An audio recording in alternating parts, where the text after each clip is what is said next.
Humans, Turians, Asari, Reapers, welcome to the 10th episode of Can I Kick It? We've been gone for quite some time now, trying out new formats, trying out new ideas for shows, but we're back to the original. We're going to bring you the best indie games, board games, and role-playing games that you can crowdfund right now. One of the features that has become incredibly common in indie games in the last few years is the ability to make your own spaceship. Gamers love customization, and they love traveling through the stars. So when you combine these two elements together, you're bound to pique someone's attention. But the fact of the matter is that this style of gameplay is hard to pull off. You really have to give people a lot of different options, and you have to account for every possible outcome. Not every indie studio is capable of overcoming this obstacle, but the creators of Reassembly have managed to find a unique solution to this problem. Instead of focusing on realistic textures and lighting, Reassembly uses simple geometric shapes to represent the different parts of your spacecraft. You can mix and match these shapes in any way you like, creating small, elegant starfighters or massive behemoths of capital ships. Its minimalistic design is actually incredibly beautiful. There's something living and breathing about this universe that they've created. The ships almost seem like strange amalgamations of organic life and machine intelligence. After you've created your ship or your fleet, you can set out into the galaxy to gather resources and defend yourself against enemies. What's particularly interesting is that some of these enemies will be ships that other players created. Everyone will be adding to an expanded universe that is mostly user-created. They've still got a few weeks left on their Kickstarter, so you should check out their page down below. Speaking of geometric minimalism, which I think you're going to notice is kind of a theme this week, Vye is a gorgeous-looking card game that's looking to reinvent the kingdom builder. At its heart, Vye is an area control game like Carcassonne or Fealty, where the player hopes to have the largest connected parcel of land by the end of the game. Initially, players do this by laying down land cards which they automatically control, but the ultimate goal is to spread your kingdom far beyond its early borders. If a card is played next to an identical one, the player gains control of that card as well. This means that the borders shift and change a lot during gameplay, which adds some extra dynamicism to an experience that could seem like a simple match game. What's more, each player has a number of house cards that they can play at any time that will rapidly expand their territory. For example, a king will give you the land above, below, to the left, and right of where you place it. This is where the strategy of the game comes in. You have to play these house cards at the optimal moment to get the most points possible by the time the Empress is pulled and the game is called. I really love these small, concise experiences that can be played in 30 minutes or less. They're great for those moments when you're waiting for another player to show up and you guys just want to have something to play in the few minutes that you have. It's great for family gatherings, it's great for parties, and I really think that the original art design is going to bring a lot of eyeballs to the game.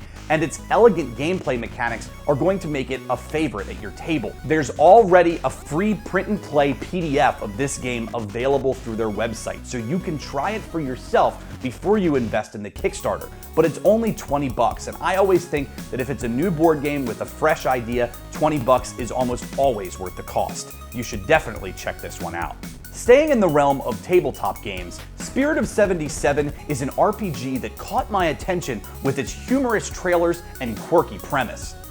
The title really tells you everything you need to know about this one. It's a game that's trying to bring together all of the crazy tropes of pop culture in the 1970s. The Dukes of Hazzard, The $1 Million Man, Ziggy Stardust, Bruce Lee, John Shaft.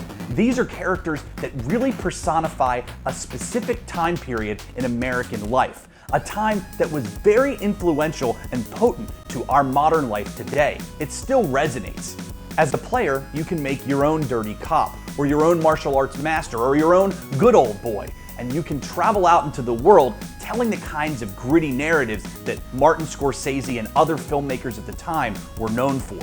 The game uses the Apocalypse World or Dungeon World role-playing rule set, and that's one that I'm not terribly familiar with, but I know that it really has a focus on storytelling and on collaboration between the players and the GM to create their own unique world, and that's got me excited. Spirit of 77 seems like a really fun and authentic dive into that particular decade. And while I'm not sure it would be able to maintain a long campaign at my table, I think it would be fun for a few one-shots, and I certainly think it's worth your investment.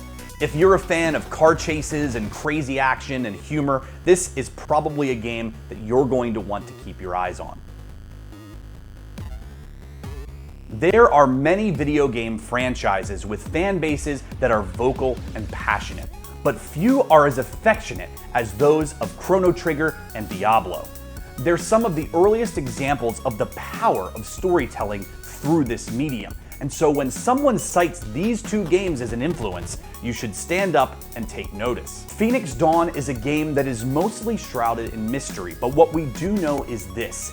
It's an RPG that takes place in an expansive world of floating islands and strange architecture. You play as a young witch who has only recently begun to explore her powers. As such, you're able to customize her magical abilities to your liking, and then take her out in the world to save it from great evil. This is not exactly an original premise, but what makes Phoenix Dawn stand out is its gorgeous art design, described as low poly. Again, this game doesn't strive for realism, it strives to make an impact.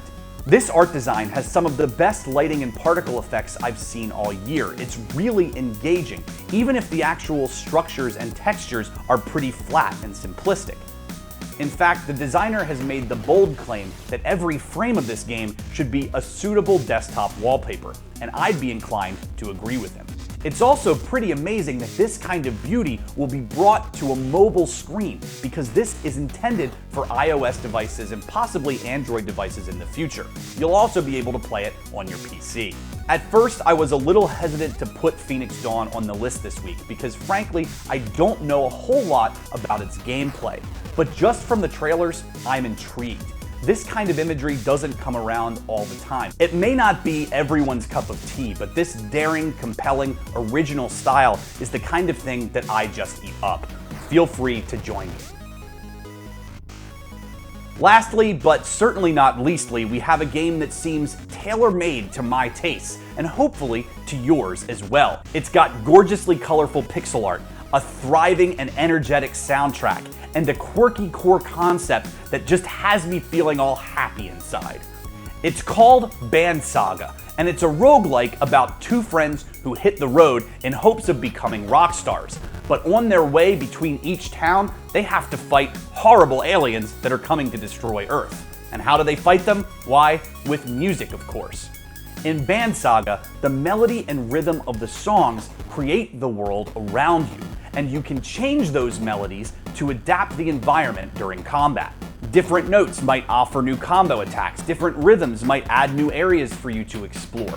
This is a completely randomized experience driven entirely by its soundtrack. And as you travel between cities, bringing your music to the masses, new band members will join, and their instruments will allow you to have even more options and more elements to change this world around you. Band Saga is already incredibly polished. All you have to do is watch the trailer to see that. But they're looking for a bit more money to get through the final stages of development so that they can bring this wonderful experience to us.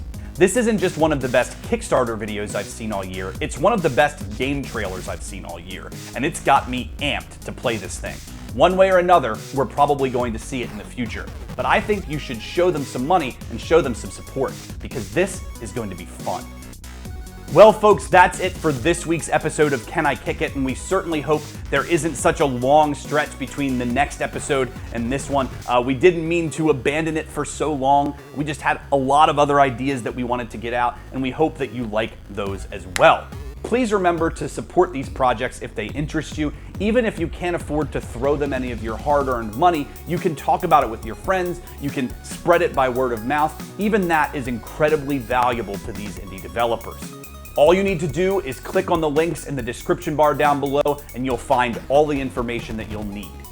We really hope you enjoyed watching this video. I know I certainly enjoyed making it. There's a lot of great crowdfunding projects out there right now, a lot that we couldn't include in this video. So just remember to browse Kickstarter every once in a while. If you've got some extra money to throw towards somebody who's creative and get something for it in return, that's always a wonderful thing. If you like what we do, you can check out jetpackjoust.com. You can go to facebook.com/jetpackjoust, or you can find us on Twitter @jetpackjoust. We love talking to you. We love discussing games. We want to hear what your opinions are of the channel, and we hope that maybe we'll be able to reflect those opinions if you give them to us. So comment on the video down below, like us, share it with your friends, do anything you can, because we want to keep bringing you this excellent content, and we want to continue on into the future.